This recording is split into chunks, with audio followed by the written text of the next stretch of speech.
Video like जरूर कर लीजिए और ऐसे वीडियो लगातार फ्री में पाने के लिए चैनल को तुरंत सब्सक्राइब कर लीजिए और बेल आइकन को जरूर टैप कर लीजिए ताकि आगे भी सारे वीडियो आपको मिलते रहे। यूट्यूब में फॉलो करते हैं तो प्लीज ये वाला फ्री टेलीग्राम चैनल जरूर ज्वाइन कर लीजिएगा। सारे नोटिफिकेशन सारे अपडेट यहीं पे आते हैं, ध्यान रखिए। नमस्कार साथियों, स्वागत है आप सभी का स्टडी फॉर सिविल सर्विसेज में। ये क्लास है हमारी एनिशिएंट इंडिया की और एनिशिएंट इंडिया में जो टॉपिक हम डिस्कस कर रहे हैं वो है गुप्तकालीन कला और संस्कृति। गुप्तकालीन कला संस्कृति का ये अंतिम और तीसरा भाग है। इससे पहले मैं दो भागों में आपको मंदिर यानी स्थापत्य कला और साहित्य इनके बारे में जानकारी दे चुका था। आज हम आगे बढ़ेंगे और आज हम देखेंगे गुप्तकाल में विज्ञान और तकनीकी के बारे में, साइंस एंड टेक्नोलॉजी के बारे में किस तरीके से काम हो रहा है उसकी चर्चा करेंगे। तो गुप्त काल में साथियों विज्ञान और तकनीकी के क्षेत्र में भी बहुत बढ़िया काम हुआ है और काफ़ी विकास हुआ है विज्ञान में। और विज्ञान के क्षेत्र में सबसे ज़्यादा योगदान देने वाले व्यक्ति हैं गुप्त काल में आर्यभट्ट। आप सबने इनका नाम अवश्य से सुना होगा, आर्यभट्ट।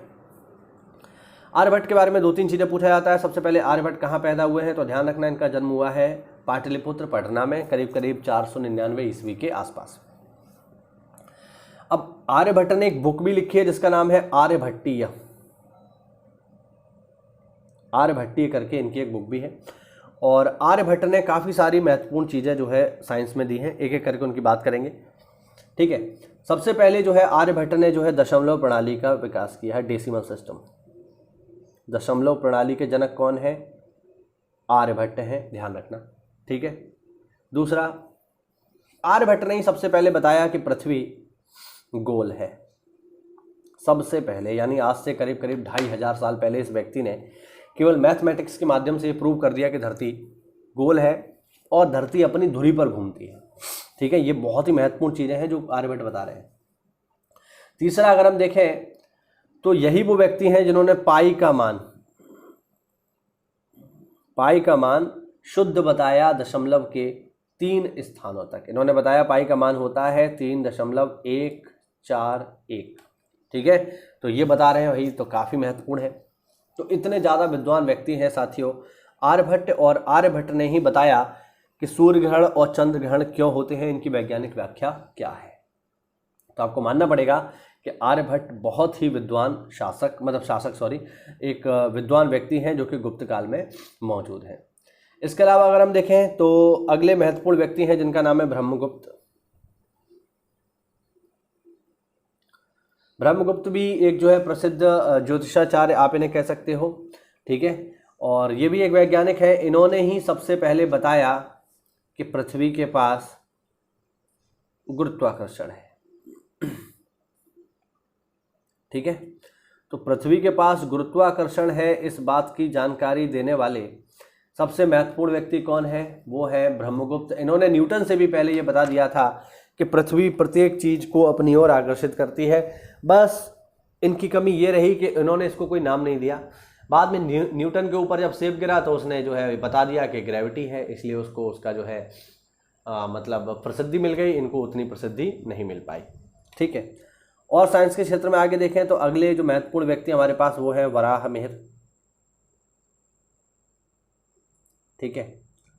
वराहमिहिर कौन है? सबसे पहले तो ये एक प्रसिद्ध ज्योतिषी हैं, ठीक है। और इन्होंने काफ़ी महत्वपूर्ण बुक लिखी है। जैसे इनकी बुक एक आध आपको बता देता हूँ। इनकी बुक है पंच सिद्धांतिका। पंच सिद्धांतिका इनकी एक बुक है, ठीक है, याद रखना। इसके अलावा वृहत संहिता, ये भी इनकी एक बुक है, वृहत संहिता, ठीक है।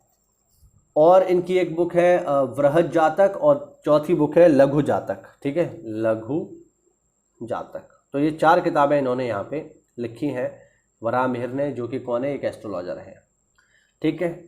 चिकित्सा के क्षेत्र में अगर हम बात करें तो गुप्त काल में ही चिकित्सा के प्रसिद्ध विद्वान निवास करते थे जिनका नाम है धन्वंतरी। तो धन्वंतरी किस युग में है साथियों? गुप्त युग में है, ध्यान रखना, काफ़ी महत्वपूर्ण है धन्वंतरी। और धन्वंतरी को ही कहा जाता है आयुर्वेद का जनक, ठीक है। गुप्त काल में ही साथियों एक बौद्ध विद्वान निवास करते थे जिनका नाम है नागार्जुन। नागार्जुन भी गुप्त काल में ही निवास करते थे। और नागार्जुन के बारे में कहा जाता है कि नागार्जुन ने जो है प्रत्येक धातु को यानी धातुओं को उन्होंने सोने में बदलने की विधि की खोज जो है कर ली थी। ऐसा माना जाता है। तो काफ़ी विद्वान व्यक्ति हैं नागार्जुन, ठीक है। तो साइंस और टेक के क्षेत्र में काफ़ी तरक्की हो रही है। और मैं आपको एक चीज़ यहाँ पर बताना चाहूँगा कि गुप्त काल में ही साथियों, यानी गुप्त काल के अंतिम गुप्त काल में ही अंतिम रूप से जो हमारे 6 दर्शन हैं, जो षड दर्शन हैं, उनका संकलन किया गया है गुप्त काल में, ठीक है। जैसे कौन कौन से हैं, तो सबसे पहला है हमारे पास सांख्य दर्शन। पेपर में इनके प्रवर्तक पूछता है, तो मैं आपको बता दूं सांख्य दर्शन के जो प्रवर्तक हैं वो हैं कपिल मुनि। ध्यान रखना 6 दर्शन सबके सब महत्वपूर्ण है, कपिल मुनि, ठीक है।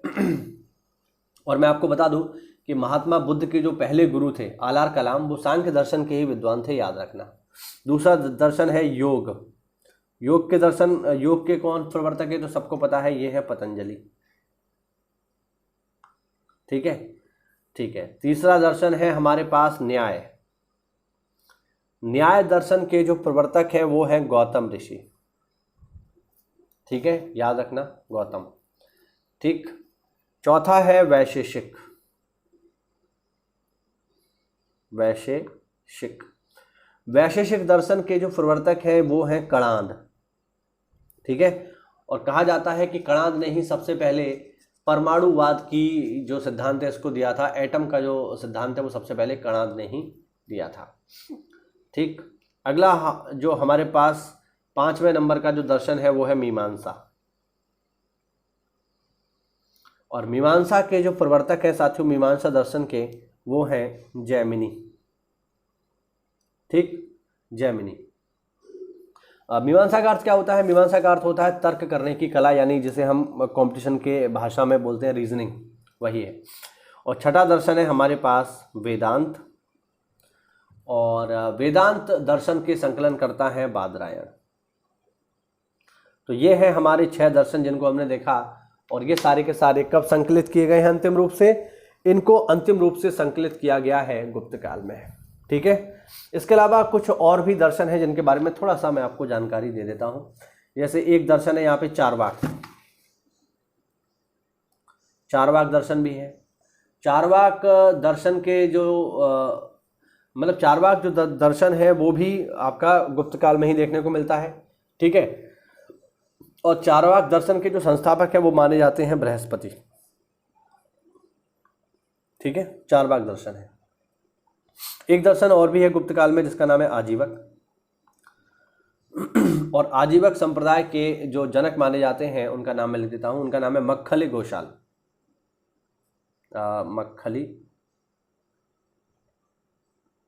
मक्खली घोषाल, तो ये इसके जनक जो है माने जाते हैं। तो इस तरीके से ये कुछ प्रमुख दर्शन हैं जो गुप्त काल में रचे गए उसके समय में। तो चलिए, ये हुआ साथियों आज का हमारा वीडियो, कला और साहित्य कला और संस्कृति का गुप्त काल में पूरा का पूरा हमने पढ़ लिया। तो अगर कोई डाउट हो तो कमेंट के माध्यम से पूछिए। मैंने प्रयास किया है सारी महत्वपूर्ण बातों को एक जगह कंपाइल करने के लिए। तो अगर ऐसा है, आपको ये लगा हो, तो वीडियो को लाइक करिए, चैनल को सब्सक्राइब करिए साथियों। मिलते हैं अगली क्लास में, तब तक के लिए जय हिंद, जय भारत, वंदे मातरम।